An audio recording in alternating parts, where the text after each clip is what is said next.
Torahbox.com pour la diffusion du judaïsme francophone vous retransmet un enseignement du Rav Yosef Haim Sitruk. Bonne écoute et bon limoud.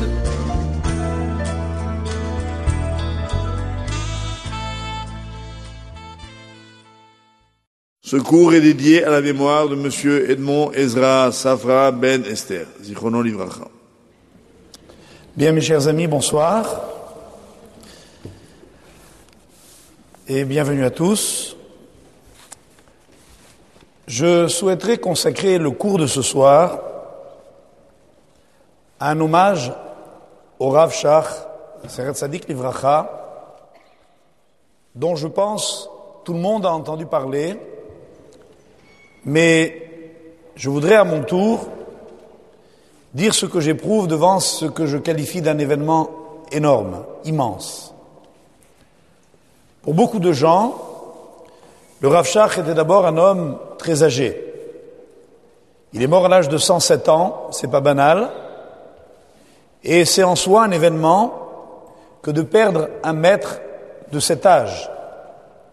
Pour beaucoup d'autres, il y avait tant de monde à son enterrement qu'il était très difficile de mesurer la foule, évaluée par la police à plus de 400 000 personnes, certainement davantage.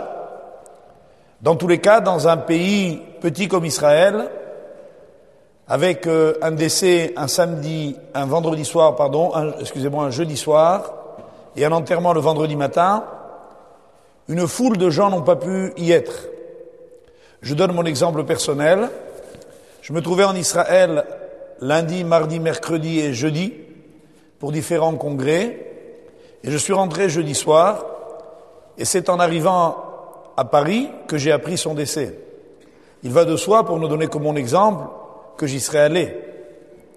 Le nombre de personnes qui non seulement connaissaient le Rav, mais le vénéraient, qui se trouvaient à Paris, à New York ou ailleurs, n'ont bien évidemment pas eu le temps de s'y rendre. Il va de soi que dans la tradition religieuse, dans beaucoup d'endroits, dont Bnei Brak, les femmes ne se rendent pas au cimetière. Pourtant, elles auraient été sûrement aussi nombreuses que les hommes. Il va de soi que de très nombreux enfants auraient souhaité y être et qui n'y sont pas allés, je crois. Qu'il ne serait pas exagéré de dire que si on avait fait ce que l'on appelle des funérailles nationales, comme cela se fait pour un chef d'État, en Israël ou ailleurs, il y aurait eu bien plus qu'1 million de personnes. Et en fait, ce n'est pas tant pour grandir le chiffre que je dis cela, parce que je crois qu'il y aurait dû y avoir 12 millions de personnes. Ce Rav était indéniablement un guide pour le peuple juif, et sûrement de très nombreux livres décriront sa vie, donneront les étapes de son existence, nous indiqueront par des récits dans toutes les langues du monde qu'est-ce qu'il a été, qu'est-ce qu'il a apporté. Moi, je voudrais ce soir vous dire ce que sans doute vous ne lirez nulle part. Pour une raison très simple, c'est que j'estimais que je devais à mon noyau d'élèves, à mon humble niveau, le devoir de dire ce que moi je dois à ce maître. Voilà un homme que j'ai consulté très très souvent. Chaque fois que je rentrais chez lui, il était souvent très fatigué, vu son âge. Il ne dormait pour ainsi dire jamais, somnolait de temps en temps, mais était toujours disponible. Non seulement il était inutile d'avoir un secrétaire, de prendre un rendez-vous, il suffisait de rentrer. Parfois il pouvait, parfois il ne pouvait pas. Mais chaque fois qu'il le pouvait, les entretiens avec lui étaient d'une extraordinaire intensité. Et c'est l'occasion pour moi de vous expliquer ce que l'on appelle dans la terminologie hébraïque un gadol hador, un grand dans la génération. Il existe des maîtres qui sont très savants, qui sont capables, par leur savoir encyclopédique, par leur analyse extrêmement fine des textes, par leur intelligence supérieure, de nous donner des cours de très haut niveau. C'est pas ce que l'on appelle dans la tradition un gadol hador, le grand de la génération. Le grand de la génération est bien sûr un sage. Il n'est certainement pas un ignorant. Le Rav Shar, pendant plus de 50 ans, a été le Rosh Yeshiva, c'est-à-dire le recteur de l'académie talmudique de la plus grande yeshiva du monde, et numériquement, et au plan du niveau.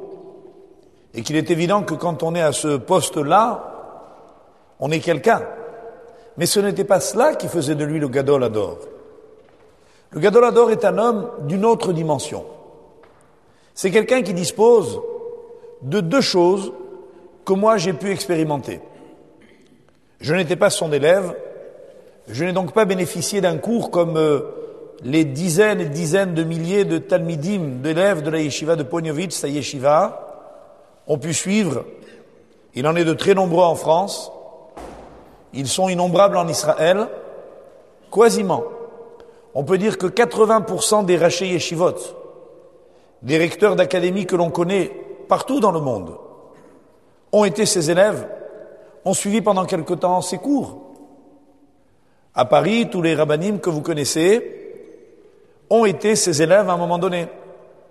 Ce n'est pas de cela dont je voudrais vous parler. C'est de cette autre dimension.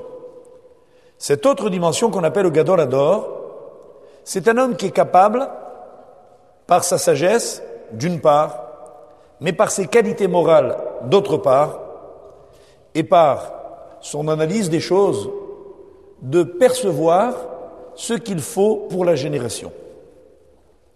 Ça veut dire d'être un guide. Guide, il pouvait l'être pour des individus qui allaient lui demander des conseils, mais il l'était surtout, de façon plus générale, pour tous ceux qui avaient besoin d'un avis pour savoir comment mener les communautés, comment diriger les institutions, sur quoi mettre l'accent dans un enseignement, les points fragiles d'une génération. Et ce qui lui donnait cette force, c'était pas seulement son grand âge, c'était cette capacité d'avoir une vision des problèmes extrêmement aiguë. Quand vous entriez chez ce Rav, vous étiez unique pour lui. Ce sentiment extrêmement rassurant, c'est quelque chose qu'il faut avoir vécu. Ça vous est arrivé sans doute, moi ça m'arrive assez fréquemment, d'être devant des gens très importants. Des gens riches, des gens qui ont du pouvoir politique. On vous donne souvent l'impression de vous dire « Bon, écoutez, je vous consacre 5 minutes, mais dépêchez-vous ». Cette impatience qui caractérise les gens occupés